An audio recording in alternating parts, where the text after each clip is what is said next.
Il y a un verset qui m'a beaucoup interpellé ces derniers temps. Et ce verset se trouve dans le livre de la Genèse. Alors, je vais tout simplement vous le partager et vous lirez plus en détail le chapitre 31 de ce livre de la Bible, la Genèse. Il est question là de Laban. Laban chez qui Jacob est resté et puis il en a assez. Il faut qu'il obéisse à la volonté de Dieu, au plan de Dieu. Et ce plan, c'est qu'il retourne dans son pays, qu'il a quitté, qu'il a fui pour fuir la colère d'Ésaü, son frère jumeau. Alors il s'en va, et puis il arrive là chez Laban, sur les recommandations de sa mère Rebecca.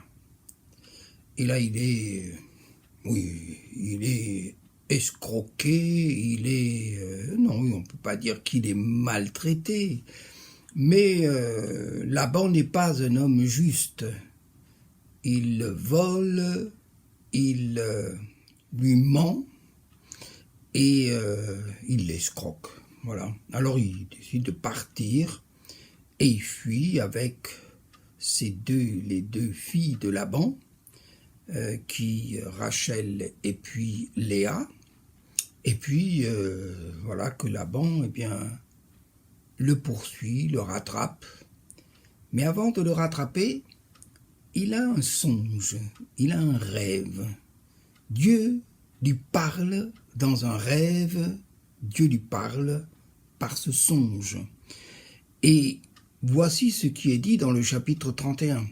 Mais Dieu lui apparut la nuit en songe à Laban l'araméen et lui dit « Garde-toi de parler à Jacob, ni en bien, ni en mal. » Et c'est ce verset que je voudrais partager avec vous, parce que il y a une autre version qui dit « Garde-toi de rien dire à Jacob, ni en bien, ni en mal. » Et c'est assez extraordinaire, parce que Dieu l'avertit et lui dit « Touche pas à Jacob. Ne touche pas à Jacob, ni à ses biens. Ne lui fais pas de bien. » C'est ça qui est assez étonnant. Et puis, ne lui fais pas de mal. Je t'interdis de lui faire du bien, du mal. Alors, résumons, je ne veux pas que tu lui fasses du bien, mais je ne veux pas, ou plutôt, je t'interdis de lui faire du mal. Avouez que c'est quand même incroyable comment Dieu s'y prend pour protéger les siens. Et c'est vrai que Dieu protège, puisque dans le livre de Job, voici ce que nous lisons. C'est dans Job chapitre 1er, et le diable se plaint de Dieu en lui disant « Oh, chapitre 1er, ne l'as-tu pas protégé, lui, sa maison et tout ce qui est à lui, tu as béni l'œuvre de ses mains et ses troupeaux couvrent le pays. » Donc Dieu nous garde, Dieu nous protège, Dieu veille sur nous. Mais, il ajoute, « Mais tends ta main, touche à tout ce qui lui appartient, et je suis sûr qu'il te maudit en face. » Autrement dit, Job, c'est parce que tu l'aimes bien, et t'en as fait ton chouchou, et c'est pour ça que, il est bien avec toi. Et alors, l'Éternel dit à Satan, « Voici tout ce qui lui appartient, je te le livre, seulement ne porte pas la main sur lui, c'est-à-dire sur sa personne. » Alors, Job va connaître toutes sortes de catastrophes, y compris la mort de ses enfants, qu'il chérit, et Satan revient à la charge en disant « Oui, mais si tu me permets seulement, ô Dieu, si tu permets seulement à Satan, que je suis, le diable que je suis, de porter la main sur sa personne, sur sa vie, par la maladie, eh bien, je suis sûr qu'il te maudit en face. » Et Tout verset 5 du chapitre 2. Et l'Éternel dit à Satan, voici, je te le livre, seulement, il met une limite, épargne sa vie. Donc, Dieu nous garde, Dieu nous protège. Et parfois, bien, nous sommes très surpris de ce qui nous arrive parce que, en fait, c'est Satan qui insiste, en disant, n'en fais pas ton chouchou. Et puis, laisse-moi agir et tu verras, il va se révolter contre toi.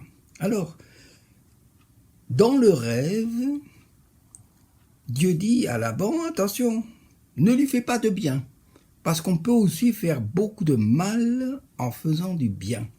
C'est-à-dire, on peut dire, oh, viens, ça pourrait être le cas de Laban, viens chez moi, je vais te payer beaucoup plus, tu auras un meilleur salaire, je te donnerai des avantages, je te donnerai toutes sortes de choses que je t'ai refusées jusqu'à présent.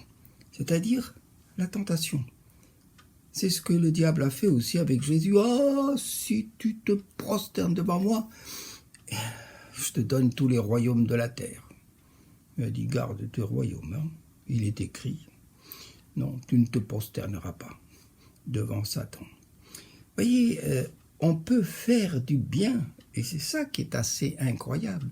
On peut faire du bien à quelqu'un, et en fait, finalement, c'est de lui faire du mal. Et c'est pour ça, faites attention, faisons attention à des gens qui veulent nous faire du bien et qui veulent finalement, en nous faisant du bien, nous attraper, nous séduire, nous détourner de Dieu. Ah oui. Ça, c'est ce qui se passe souvent dans la persécution. Si tu renonces à Dieu, eh bien tu seras un homme important, tu auras une place, tu auras une fonction, et voilà. Non. Non, ça c'est faire du bien pour attraper, piéger, capturer la personne. Faisons attention de ne pas tomber dans ce piège. Faisons attention. Alors, la parole c'est « je t'interdis de lui faire du mal », ça c'est clair. Mais il y a aussi « ne lui fais pas de bien ». Et faites attention, parce que bien des personnes essayent et tentent en vous faisant du bien, de vous capturer, de vous mettre un anneau au nez et de vous mener, ou un collier au cou, et ensuite de vous promener comme un animal. Faisons attention. Laban, c'est un homme. Et Dieu lui a dit, tout homme que tu sois, eh bien je t'interdis de lui faire du bien. Tu ne vas pas séduire Jacob. Je ne veux pas que tu lui fasses du bien, sous quelque forme que cela soit. Et c'est aussi un avertissement que Dieu nous adresse à nous. Faisons attention. Il y a des bonnes choses qui finissent par nous faire beaucoup de mal. Mais il dit aussi, je t'interdis de lui faire du mal. Et Job était celui que Dieu protégeait, gardait, et Dieu veille sur vous. Dieu garde les yeux sur vous. Il nous protège. Et le diable le sait. Il ne peut rien faire contre vous, sauf si Dieu le lui permet. Et bien des chrétiens sont persécutés. Et dans la persécution, c'est quelque chose que Dieu a permis pour que leur foi devienne encore plus ferme, plus forte. Cette épreuve va les fortifier dans leur foi. C'est ça qui est formidable et extraordinaire. Alors, c'est pour ça, remercions, rendons grâce à Dieu. Parce qu'à Laban, qui n'était pas animé par de bonnes intentions, Dieu lui a parlé. Il a parlé par des rêves. Moi, je crois beaucoup aux rêves, parce que j'en ai eu beaucoup. Et Dieu nous parle par des rêves. Et il nous dit des choses extraordinaires dans les rêves.